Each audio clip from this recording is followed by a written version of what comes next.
My first guest, Nick Clegg, and his wife, Miriam González, are lending their support to Blood Cancer Awareness Month. And last year, well, they lived through every parent's worst nightmare. Their teenage son, Antonio, was diagnosed with cancer. And they're sharing their story publicly for the first time this morning to raise awareness for the charity Bloodwise.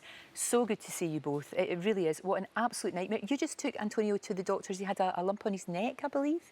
Yes, it was a very, very small lump. He didn't have any other symptoms. He didn't have high temperature. He was playing football for hours every day, so you would not have noticed pretty much anything. And the lump wasn't very painful. But we took him to the GP anyway, which was a stroke of luck, really, because immediately he spotted. We were very lucky that he spotted that it could be something more serious, and it was lymphoma. But when you are told that, when the word cancer is said in connection with your child, I can't even begin to imagine what that's like. Yeah, well, it's like a sort of word bomb, isn't it? Yes. But certainly if you're unfamiliar with it, as we were, and your initial reaction, I think we found, was like any mum or dad. It's irrational, but you just have this almost physical wish to try and take it off your kid and take it yourself, and to do. And then very quickly you get into the pretty gory details of the treatment, which is it's a very hard. I mean, chemotherapy. The advances in science have been remarkable, of course, but it's still a very brutal thing. You're basically poisoning the body with very powerful sort of chemicals and drugs to kill the cancerous cells, and that has huge side effects, you know, hair loss and vomiting and nausea. And at one point he was neutropenic, which means his body had no defences against infection. So you very quickly move from the shock into just obviously trying to support your child as they're battling through this very heavy treatment. Really, really scary to see your child going through that. And as Nick says, you just want it to happen to you, don't you? You can't bear to see them suffering. It's horrible. You do. I think that the kind of sequence of feelings that you typically have is the why you want to understand, but we don't know why. And then you go to the why me? Why my son? And then you have the phase where you go through the guilt. Have I done something wrong? And then you want to do something, and eventually you realize that there is not so much that you can do as a parent. The only thing that you can do is to be there for him, no? And you know, some of these treatments are very tough. This is precisely the research that Bloodwise does, to try to target the treatment, to try to make it as gentle as possible, and also to try to limit the side effects, because some of these treatments can be very toxic in the long term. No, of course. How did he deal with that? I mean, he's just a young boy. How did he was amazing. He was much better than we did. He was amazing. No, I mean, that's of course. I mean, children are just extraordinary. They're just so resilient. And he was treated on the NHS at a teenage cancer unit in a hospital at UCLH in London, and they were wonderful. The nurses, the doctors, everyone was brilliant. But I mean, most of the time, the children who were being treated were on their iPads, were on their phone, were talking about football. But I mean, just the will to just carry on. And he was very interestingly, the thing he was most concerned about was sort of falling behind his classmates, and his anxiety was more about keeping up with his classmates, keeping up with school. So yeah, it was very impressive, actually. But everybody's slightly different. So in the case of Antonio and us, really, we dealt with it by carrying on and trying to keep things as close to the routine that we had beforehand, and also being very open. So the day that he was told, and I think that probably us telling him was one of the toughest things that we have ever done, but the following day he went to school, he stood up and he told everybody, you know, I have cancer.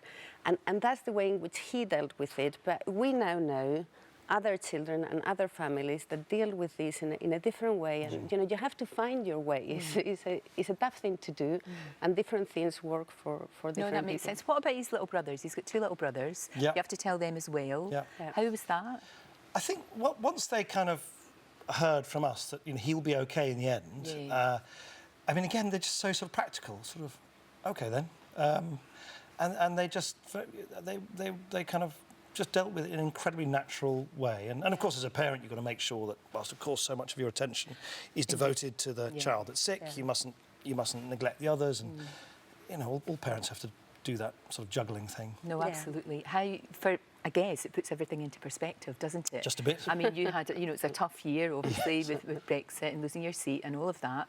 But that kind of pales into, not insignificance, but I mean, the main thing was that to get your son well. Of course. Yeah, no, I mean, we're just like any other parent. You know, you've got your work and you've got all sorts of other things going on in your life, but when something like this happens, it just becomes the sole, you know, the sole principal objective of what you want, just to make sure he's better. And thankfully, he's now been through, you know, he gets tested like all children do with, so his lymphoma is all over his chest and his neck, and he gets tested every 3 months, is it, for, I think, for a couple of years. Yeah. And 6. So there's always a slight spike of anxiety with us every 3 months, but you know, basically he's on the road to recovery. Fantastic. It's so, I mean, the worry, I can't even begin, you know, it must be, it's always in the forefront of your mind. Yeah. It's not having peace of mind, you know, as a parent. Yeah, and well, that's, as Miriam says, that's why charities like Bloodwise, if they can support the research, which in turn makes these treatments better, gentler, more effective, it will make a tremendous difference. It's a fantastic idea when you think about it, because sometimes people say the treatment is hellish. I mean, it's absolutely awful. You know, you lose your hair, you feel terrible, throwing up, all of these awful symptoms, and you saw your son go through that. But they can actually are hoping to tailor treatments to specific individuals. That's right. To make it less traumatic. But basically, they poison, I mean, chemotherapy, they poison your body so that you can get cured. And it's a shock to see it happen. But the more they can target the particular combination of drugs to the type of cancer or blood cancer that you have, the more chances you have for recovery, and also the gentler they can make it, the less chances you have to develop other illnesses or secondary cancers. That obviously, when you are treating children and teenagers, that is a big concern, because they are meant to live, hopefully, for many years. But we do realize how incredibly lucky we are, both with the fact that the treatment has worked and how well he seems now. But the things that you see in the hospital, honestly, the children with other more serious conditions that perhaps the treatment is not working, the parents who struggle, you know, it's a lesson in humility, really, when you see it so close. Because you met a lot of families, didn't you? And I guess you get strength from one another as well. You can share experiences, because I can absolutely sympathise with you, but I don't know what you went through, but they would. And as Miriam says, of course, you speak to a lot of mums and dads who are dealing with even worse, even more difficult situations. So it does, the courage of some of them, really. It was very, it was very, it was heartbreaking, but also incredibly uplifting to see how some of the families respond and the great care they received in the NHS. I'm just delighted that he's all right. I mean, it's just amazing, and as we said, puts everything into perspective.